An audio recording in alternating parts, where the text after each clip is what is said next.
pegawai waran PLR ni, dengan tegasnya, semua lari keliling PLR ni. Masa tu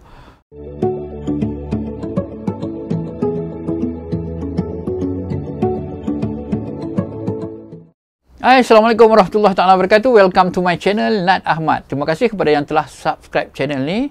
Kepada yang belum, boleh bantu tolong subscribe channel ni untuk perkongsian video saya yang akan datang. Dalam video yang lepas, saya ada berkongsi pengalaman saya macam mana saya menyertai TUDM. Mula-mula menyertai TUDM daripada pemilihan awal hinggalah pemilihan akhir, dan seterusnya saya terpilih sebagai anggota TUDM. So, bagi saya, generasi muda kali ini sangat beruntung. Kerana banyak informasi, bagi saya banyak informasi yang dikongsikan oleh orang-orang lama yang dah ada pengalaman. Jadi, zaman sekarang dengan adanya internet, generasi muda boleh tahu serba sedikit macam mana cara-cara seorang tu nak menyertai tentera, menyertai TUDM, dan ada pengalaman yang dikongsikan macam mana perjalanan mereka di dalam tentera.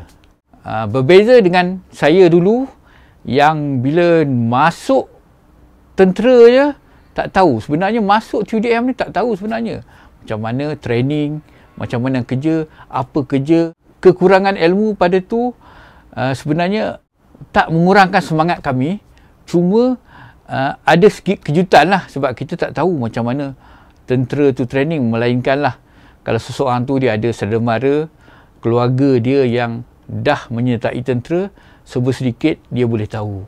Tetapi macam yang contoh saya, keluarga pun tak ada join tentera, jadi pengetahuan tentang tentera tu zero. Cuma ada basic kawat lah masa sekolah tu, bila join pengakap ada basic kawat. Dan sungguh beruntung generasi muda sekarang ni. Untuk video kali ni, saya nak berkongsi sedikit pengalaman saya menjalani latihan asas ketenteraan, iaitu latihan rekrut TUDM. Sebelum tu saya nak minta maaf dulu, mungkin cerita saya ni, apa yang saya kongsikan ni, dia tak sama sangat sebab benda ni dah 28, lebih kurang 28 tahun yang lepas, jadi mungkin dah lupa. Jadi sedikit sebanyak lebih kurang tu macam mana training tu lebih kurang macam tu lah sebenarnya. Cuma mungkin ada saya tertinggal. Untuk pengambilan intake saya 1893, seramai lebih kurang 230 orang. Sebab pengambilan untuk F1 dia tak ramai. Saya ingat masa tu dia ada 11 blok lah. Daripada blok 59, 60, 61, 62 tak ada, 63, bilik jurulatih 64, sampailah bilik blok 71. Satu blok dalam 20 orang. So total 230 orang. Cuma passing out kurang 3 orang. Tak silap saya kurang 3 orang. Seorang kesihatan, 2 orang lagi tarik diri. Lebih kurang macam tu lah kisah. 3 orang tak passing out lah. Bila dah lepas stage pemilihan akhir, kami diserahkan oleh bahagian pengambilan TUDM kepada, masa tu saya ingat penyerahan kepada pegawai waran PLR masa tu. Jadi bermulalah episod baru kami. Selepas penyerahan, pembahagian blok, dan kami pun kena gunting rambut. Semua kena gunting rambut, and then angkat sumpah. Selepas angkat sumpah tu lah ada sikit orientasi pengenalan bangunan-bangunan dalam PLR ni. Yang saya ingat masa tu lah mula-mula kejutan berlaku. Kepada yang dah tahu dah macam mana, boleh agak lah lepas ni macam ni nak kena ni, okey lah. Yang mana yang tak tahu macam saya ni, tu saya cakap, saya tak tahu langsung macam mana orang training tentera. Cuma ada dengar tu teruk sikit, teruk, tapi kita tak tahu macam mana keadaan dia. So mula-mula tu bila dah beratur semua sekali blok, dia beratur by blok. Jadi ada pengenalan blok ataupun pejabat-pejabat di dalam pusat latihan rekrut TDUM Ipoh ni lah. Masa tu lah kejutan dia bila pegawai waran PLR ni dengan tegasnya semua lari keliling PLR ni. Masa tu sebenarnya nak katakan kejutan lah, sebenarnya kejutan. Kita tahu tiba-tiba je berlari, laju lagi. Masa tu lah sambil lari seround, habis round, lagi satu round. Jadi lepas tu baru dia tunjuk ini bilik ni, ini pejabat ni, ini pejabat ni. Mula-mula tu orientasi tu pun dah kejutan dah. Jadi kita dah tahu dah mengah masa tu dah setengah orang dah tercungap-cungap dah. Itu baru permulaan orientasi pengenalan bangunan-bangunan di dalam PLR. Untuk latihan rekrut ni, bagi saya boleh kategorikan dia ada 4 fasa bagi saya lah. Mungkin pihak pengurusan PLR ni dia ada jadual dia, ada fasa dia, tapi atas pengalaman saya kaji balik, bagi saya dia ada 4 fasa. Fasa pertama ni adalah fasa yang memang tough lah, kejutan di mana pihak TDM nak bentuk diri kita ni, nak bagi biasakan latihan kehidupan dalam tentera ni daripada seorang awam kepada tentera. Jadi fasa pertama ni agak tough sikit lah. Kita nak macam mana kita nak hadapi mental kita, fizikal kita. Memang fasa pertama iaitu bulan pertama tu agak tough sikit. Jadi fasa yang kedua, bulan kedua dan bulan ketiga, iaitu ditambahkan lagi pelajaran kita, termasuklah pelajaran-pelajaran yang melibatkan knowledge dalam TDM, dan ada penambahan dalam latihan lah. Jadi fasa 2 bulan lah, bulan 2 dan bulan ketiga. Bulan keempat dan bulan kelima adalah fasa 3, di mana dia lebih kepada penambahan lagi lah dalam pelajaran-pelajaran latihan ketenteraan, sukan, dan ada pertandingan-pertandingan lah, termasuk sukan dan pertandingan ketenteraan lah, aktiviti ketenteraan. Jadi fasa 3 ni lebih kepada seseorang rekrut tu dia dah sangat menyesuaikan diri, kita enjoy untuk aktiviti pertandingan latihan ketenteraan dan pertandingan sukan. Masa ni lah rekrut tak terasa tekanan sangat. Fasa pertama, bulan pertama memang rasa tekanan sangat. Fasa kedua pun ada yang tak boleh nak catch up lagi, dia masih dalam pembelajaran lagi. Fasa 1 bulan pertama, fasa 2 bulan kedua dan ketiga, fasa 3 bulan keempat dan bulan kelima.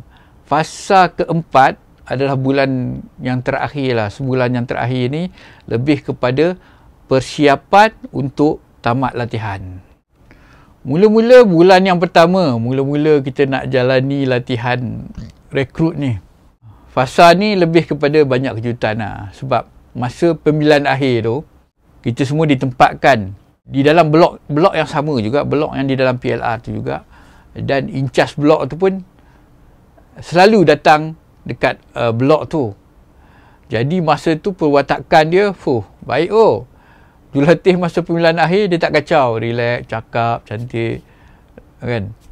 Tapi bila masuk training rekrut, dia dah berubah 100% kan. Daripada situlah kita terkejut, wow, macam ni, dengan suara menengking kan. Tapi itulah realiti jurulatih. Dia nak mengubah kita daripada orang awam kepada seorang tentera. Jadi tanggungjawab dia memang besar lah. Tanggungjawab dia besar nak pastikan seseorang tu dapat mengikuti latihan yang telah disediakan lah. Ada yang member yang betul-betul memang dia terkejut lah. Dia cakap, wih, jurulatih ni masa pemilihan akhir nampak baik je. Masuk latihan cengih nak mampus kan. Macam itulah orang utara cakap. Cengeng. Kalau orang utara, cengeng kan. Memang dia berubah lah. Jurulatih ni dia nak bawa karakter dia, nak bagi mendisiplinkan orang tu bukan senang lah. Pada fasa pertama, bulan pertama ni, jadual dia saya ringkaskan pagi, bangun pagi lepas solat subuh apa semua, PT pagi lah. PT ni maksud physical training, latihan jasmani. Pagi, awal pagi, sebelum tu sarapan dululah. Sarapan pagi, selepas tu PT pagi, latihan kawat dan PT petang lah. Bulan pertama tu sebab dia lebih kepada nak menyesuaikan badan seseorang tu, fizikal seseorang tu lah. Jadi masa ni lah kejutan, ada yang boleh move on, ada yang tak boleh bawa tu, dia lain sikit lah. Tapi masa ni lah, satu mental kita kuat, semangat dengan kawan-kawan tu kena ada. Jangan buat kepala sendiri, jangan jadi keras kepala. Kalau semua kita boleh follow, insyaAllah lah untuk prajurit muda ni, mental kena kuat, fizikal kena kuat. InsyaAllah buat masa ni tak adalah masuk 300 orang, masuk 200 orang, 100 fail. Tak, bukan macam latihan komando lah. Ini lebih kepada latihan asas ketenteraan. Jadi saya mula cerita pasal PT pagi lah. Sebelum PT pagi, sarapan dulu. PT pagi ni, hari pertama PT pagi tu, bila berkumpul ramai-ramai kat Padang, masa tu saya ingat PTI, Physical Training Instructor, Sarjan Daud, tak silap saya lah. Benda pertama, pergerakan pertama, latihan pertama yang kita orang belajar adalah forward roll, dan yang kedua adalah side roll. Jadi pergerakan ni Sarjan Daud cakap, okey, minta seorang staff dia demo. Masa tu saya ingat LUK Tyrone Aziz, staff ni lah yang demo forward roll dan dia demo side roll. Jadi macam ni senang ya, nampak. Bagi badan saya rasa tak ada masalah. Badan saya lembut, saya boleh forward roll dan saya boleh side roll. Tak ada masalah. Konon tak ada masalah. Okey, semua dalam barisan. Forward roll. Masa itulah mula-mula buat relax je. Bagi yang boleh buat forward roll tu, tak ada masalah lah. Yang mana badan yang tak lembut, memang bermasalah. Dia punya forward roll tu memang masalah. Satu, mula kita buat slow-slow, laju lagi. Daripada situlah mula menggelabah. Dah start lama laju, dah pening lah. Belakang, kawan langgar kawan depan, berterabur, mula dengan suara jurulatih lagi, laju lagi. Dia masa forward roll, okey lagi, dia tak pening sangat. Bila masuk latihan kedua, side roll. Side roll ni lah berguling, orang panggil kuih gulung. Kena gulung. Jadi masa ni lah bila dia kata laju tu, kepala dah pening, tiba-tiba dengar dah member sebelah, wah, muntah kan. Allah, bila berpusing, atas muntah kawan, nak buat macam mana? Redah. Seorang muntah, ramai yang muntah. Sekali dah banyak kali, saya pun memang dah pening, muntah. Ada yang dah lembik, dengan jurulatih lagi bising, gulung lagi. Masa tu memang padang bola, kita latihan tu dekat padang bola, memang penuh dengan muntah je lah kan. Ada yang tak muntah, itu memang kategori kepala boleh kontrol pening tu lah. Sebenarnya selepas tu jurulatih ada cakap lah, sebenarnya nak bagi gulung ni, pening ni, bila dah kamu muntah, badan rasa fit. Mungkin betul, selepas tu bila dah kena gulung, bukan kata yang kedua tu dah okey, kedua pun masih muntah lagi. Bila hari dah lama sikit, baru dah boleh kontrol gulung. Kita pun masa tu rekrut pun dah boleh adjust lah, macam ni gulung ni kita nak kontrol macam ni. Jangan tertekan sangat kan, jangan mengeluh, aduh, enjoy. Setengah tu saya ingat masa kena gulung bulan puasa dekat Parade Square, tengah panas, ada buat mistake apa, kena denda, gulung.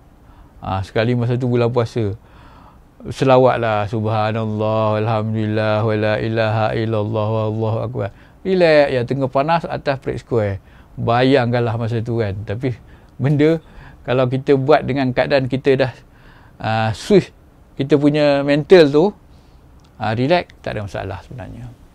Biasanya PT pagi ni dalam sejam setengah ataupun 2 jam tak silap saya tak pasti. Selepas tu bila balik ke bilik ni, setiap hari dekat bilik ada seorang standby. Dia tak pergi training, dia tugas dia sebagai BO, Block Orderly. Block Orderly ni tugas dia pastikan selepas semua orang keluar bilik tu, bilik bersih.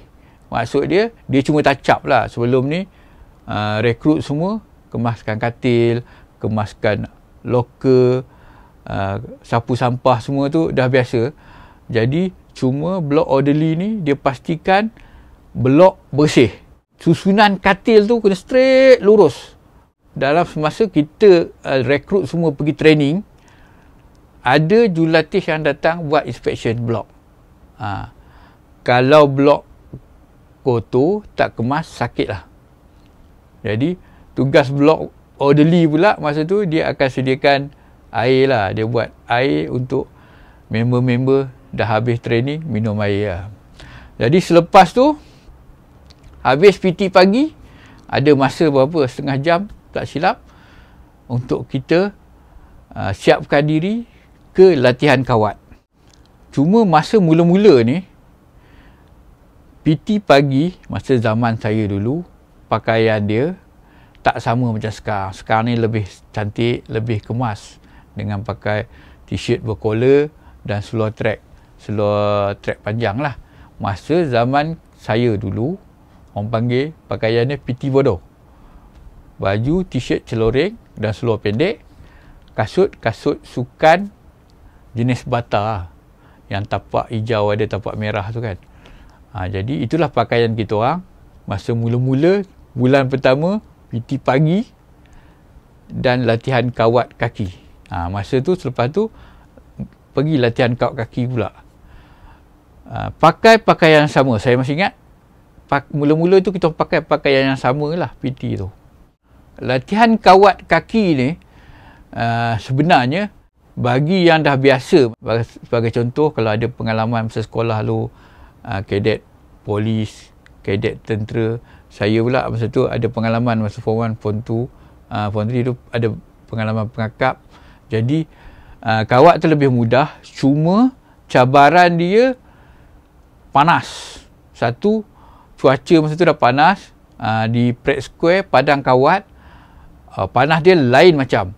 Campur pula, kalau setengah tu, bila ada seorang buat salah, kawat sekali salah okey lagi. Bila 2-3 kali salah, jurulatih pun dah mungkin dah boring, semua sekali kena ayak. Hukuman dia macam-macam lah. Time tu dia nak bagi kita push up ke, kena lari keliling Parade Square ke, macam-macam. Jadi bagi yang ada pengalaman tu advantage lah. Dah habis latihan kawat kaki, makan tengah hari, solat Zuhur. Lepas tu petang tu, masa bulan pertama tu lebih kepada latihan fizikal lah. Ada dipanggil endurance ke apa, lari di dalam kawasan Pelar ke ujung tu. Selepas padang bola, dia ada luas lagi, kawasan dia luas, berapa kilometer lagi kat sana tu, ujung tu, yang boleh buat aktiviti. Fasa 1 ni lebih kepada ujian ketahanan badan kita dan fizikal kita. Badan, fizikal dan mental kita lah. Mula-mula kita nak sesuaikan diri tu lah.